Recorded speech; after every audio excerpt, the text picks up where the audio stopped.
आगे क्या होता है? राम के राज तिलक की तैयारियां जब शुरू हुई तो देवताओं के कहने पर माँ सरस्वती ने मंथरा के माइंड में ऐसा गेम खेला कि उसने रानी कैकेयी को राम की अगेंस्ट कर दिया और रानी कैकेयी ने राजा दशरथ से राम को 14 साल का वनवास भेजने का अपना प्रॉमिस लिया। और ये सारा प्लान देवताओं ने राम को जंगल में भेजने के लिए किया था, क्योंकि सारे राक्षस जंगल में रह रहे थे। अगर राम राजा बन जाते तो वो राजमहल से बाहर जंगल की ओर कभी न जाते और राक्षस लोगों को अपना फूड बनाते रहते। राजा दशरथ राम को 14 साल तक वनवास भेजने की बात से इतने दुखी थे कि उन्हें कुछ होश नहीं था। वो बस राम राम की रट लगाए हुए थे। उन्होंने अपने एडवाइजर को बुलाया और कहा, सुमंत्र जाओ और राम को बुला के लाओ।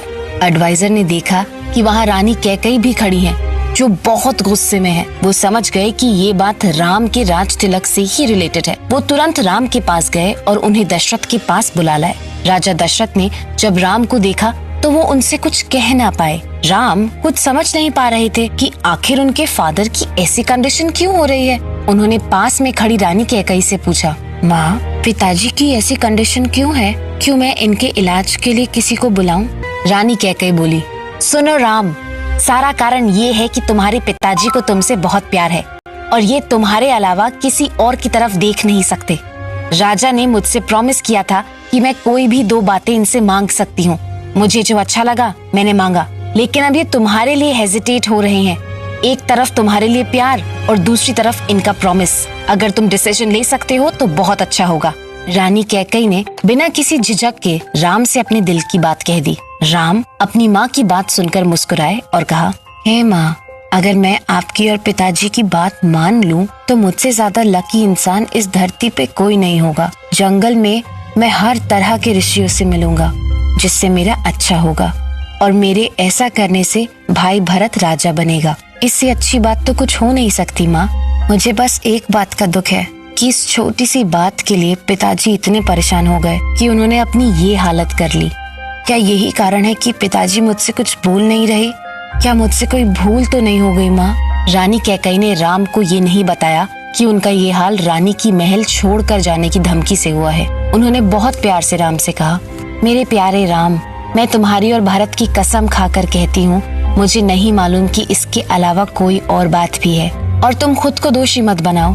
मैं जानती थी कि अगर मैं तुमसे अपने दिल की बात कहूंगी तो तुम जरूर समझोगे। भगवान ने हमें तुम्हारे जैसा बेटा दिया है। तुम्हारे होते तो सभी परेशानियां मिट जाती हैं। तुम ही अपने पिताजी को समझा सकते हो और उनकी परेशानी दूर कर सकते हो। राजा दशरथ को जब होश आया तो उन्हें पता चला कि राम उनसे मिलने आए हैं। राम राम कहकर उन्होंने राम को अपने गले से लगा लिया और मन ही मन भगवान से प्रार्थना करने लगे कि राम जंगल न जाए। राम ने राजा दशरथ को शांत कराते हुए कहा, पिताजी, आपने इतनी छोटी सी बात के लिए अपनी ऐसी हालत कर ली और मुझे कुछ बताया भी नहीं। मैंने माँ से जब पूछा, उन्होंने मुझे सारी बात बताई। इतना शुभ मुहूर्त है, आप अपने दिल से दुख छोड़कर मुझे परमिशन दीजिए। मैं इस दुनिया का सबसे लकी इंसान हूँ कि मुझे आप जितना प्यार करने वाला पिता मिला है। आप दुख छोड़िए पिताजी और मुझे वनवास जाने के लिए आशीर्वाद दीजिए। राजा से आशीर्वाद लेकर राम वहाँ से वनवास की तैयारी करने चले गए और राम के वनवास की इन्फॉर्मेशन पूरे नगर में फैल गई। जो लोग अभी राम के राज तिलक के लिए खुशियाँ मना रहे थे, अब वो दुख से रोने लगे। कोई राम जी के वनवास जाने का कारण राजा दशरथ को बता रहा था तो कोई रानी कैकेयी को। कोई लोग इस सब का कारण राम के भाई भरत को भी बता रहे थे, जो अभी महल में थे ही नहीं। कारण कोई भी हो, लेकिन इतना सब जानते थे कि राम अब बहुत जल्द वनवास जाने वाले हैं। नगर में जब कैकेयी की सहेलियों को इसका पता चला तो वो कैकेयी को समझाने के लिए महल आई। तुम तो कहती थी कि राम के जैसा प्यार तुम्हें भरत से भी नहीं मिला, तो अब क्या हुआ कैकेयी? क्यों तुम राम को खुद से दूर कर रही हो? अरे राम जैसा बेटा हर किसी को नहीं मिलता कैकेयी। उसे खुद से दूर वनवास भेजकर तुम सही नहीं कर रही हो। अभी भी समय है, तुम ऐसा होने से रोक सकती हो। अरे कैकेयी, क्या राम जैसा बेटा वनवास के लिए बना है? देख, तू समझदार है। ये सोच कि अगर राम चला गया तो लोग तेरे बारे में क्या कहेंगे कैकेयी? कैकेयी के सामने सब अपनी अपनी बात रख रहे थे ताकि वो राम को वनवास जाने से रोक ले, लेकिन मंथरा की सिखाई हुई कैकेयी को किसी की बात समझ नहीं आ रही थी, बल्कि वो अपनी ही सहेलियों पर गुस्सा करने लगी। सहेलियां भी वहाँ से चली गई। राम माँ कौशल्या के पास गए और चेहरे पर मुस्कान के साथ कहा, माँ, पिताजी ने मुझे वन का राज्य दिया है, जहाँ हर तरह से मेरा बड़ा काम बनने वाला है। आप मुझे अपना आशीर्वाद दीजिए माँ, जिससे मैं 14 साल का वनवास खुशी से कंप्लीट कर सकूं और फिर वापस आकर आपका आशीर्वाद ले सकूं। जैसे ही माँ कौशल्या ने राम से 14 साल के वनवास की बात सुनी, वो चौंक गई। उन्होंने राम को गले लगा लिया और खुद को शांत करते हुए बोली, हे राम, तुम्हारा तो राज तिलक होने वाला था। तुमसे ऐसी क्या भूल हो गई कि तुम्हारे पिताजी तुम्हें 14 साल का वनवास दे रहे हैं? राम, तुम तो उनके सबसे प्यारे बेटे हो, क्या उन्हें तुम पर जरा भी दया नहीं आई? राम माँ की बात सुनकर शांत रहे, लेकिन उनकी बात का जवाब मंत्री जी के बेटे ने दे दिया। जैसे ही उन्हें राम के वनवास का कारण पता चला, वो शॉक हो गई। वो कुछ समझ नहीं पा रही थी कि क्या करें। अगर राम को अपने पास रोकेंगी तो भाइयों का रिलेशन खराब होगा, और अगर उन्हें वनवास भेजेंगी तो ये हर तरह से नुकसान की बात होगी। रानी कौशल्या बहुत समझदार थी। उन्होंने राजा और उनके वचन के बारे में सोचकर राम से कहा, राम, तुमने बहुत अच्छा किया कि अपने पिताजी की बात मान ली। राज्य देने के नाम पर उन्होंने तुम्हें वनवास दे दिया। मुझे इस बात का दुख नहीं है। दुख तो मुझे इस बात का है कि तुम्हारी एब्सेंस में जब भरत को राजा बनाया जाएगा तो पूरे राज्य में टेंशन हो जाएगी और समझाने वाला कोई नहीं होगा।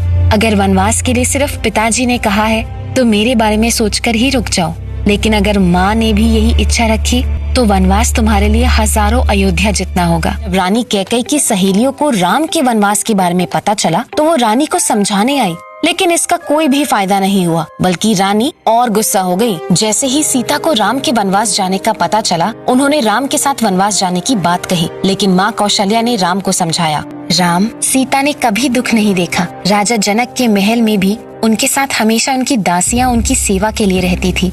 जंगल में कोई भी उनकी सेवा के लिए नहीं होगा। सीता बहुत कोमल है, वो जंगल के कठिन रास्तों में नहीं चल पाएंगी। जंगल में जानवर, राक्षस और जंगली लोग मिलेंगे। सीता उन सब में कैसे रह पाएगी? राम, अगर सीता अयोध्या रहेंगी तो मुझे बड़ा सुख होगा। जब जब मुझे तुम्हारी याद आएगी, मैं सीता को देख लूंगी। यहाँ वो सभी माताओं के साथ प्यार से रहेंगी, उन्हें कोई दुख नहीं होगा, उनकी सारी जरूरतों का ध्यान रखा जाएगा। तुम सीता को समझाओ राम कि वो अयोध्या छोड़कर ना जाएं।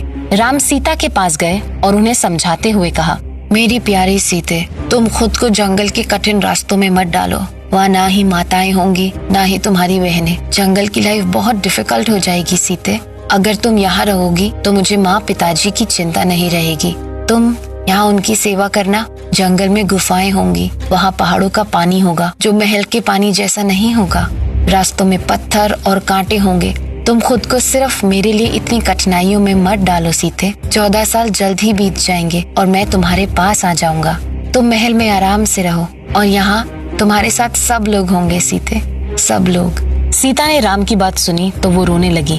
खुद को राम से दूर होने की बात सोचकर ही उन्हें दुख होने लगा। उन्होंने माँ कौशल्या के सामने हाथ जोड़े और कहा, माँ, मैं जानती हूँ आप दोनों मेरा भला ही चाहते हो, इसलिए मुझे महल में रहने के लिए कह रहे हो, लेकिन अगर मेरे पति मुझे छोड़कर यूँ जंगल चले जाएंगे तो मैं सुखी नहीं रह पाऊंगी। माँ, मेरे लिए ये महल भी किसी पनिशमेंट जैसा होगा जो मुझे यही याद दिलाता रहेगा कि राम यहाँ नहीं है। अगर मैं राम के साथ रही तो जंगल का जीवन मेरे लिए महलों से बढ़कर होगा। वहाँ के फल मेरे लिए अमृत जैसे होंगे। माँ, राम ने जब सीता की ऐसी हालत देखी तो उन्हें समझ आ गया कि उनके बिना सीता महल में नहीं रह पाएंगी। उन्होंने बड़े ही कोमल शब्दों में सीता से कहा, सीते, तुम दुखी मत हो और वनवास की तैयारी करो। हम आज ही वनवास के लिए निकल जाएंगे। जब लक्ष्मण जी को ये न्यूज मिली तो वो दौड़े दौड़े राम के पास आए। उन्होंने राम और सीता को जब देखा तो वो सोचने लगे कि क्या भैया उन्हें अपने साथ ले जाएंगे या नहीं।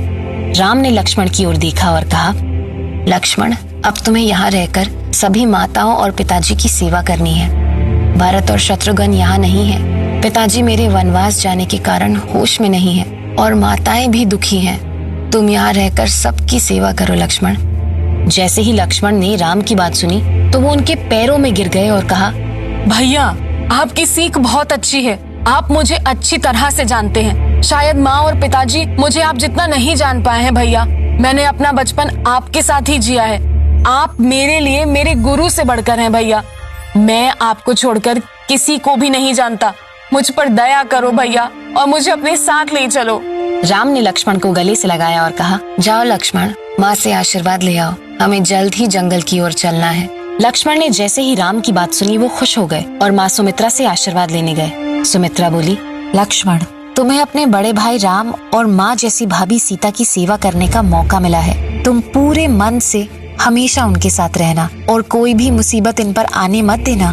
सीता के साथ दोनों भाई राजा दशरथ का आशीर्वाद देने उनके पास गए। मंत्री जी ने राजा को कहा, स्वामी, श्री राम जी आए हैं। राम ने राजा दशरथ से आशीर्वाद लिया और कहा, पिताजी, हमें अब जाने के लिए आशीर्वाद दीजिए और दुखी मत होइए।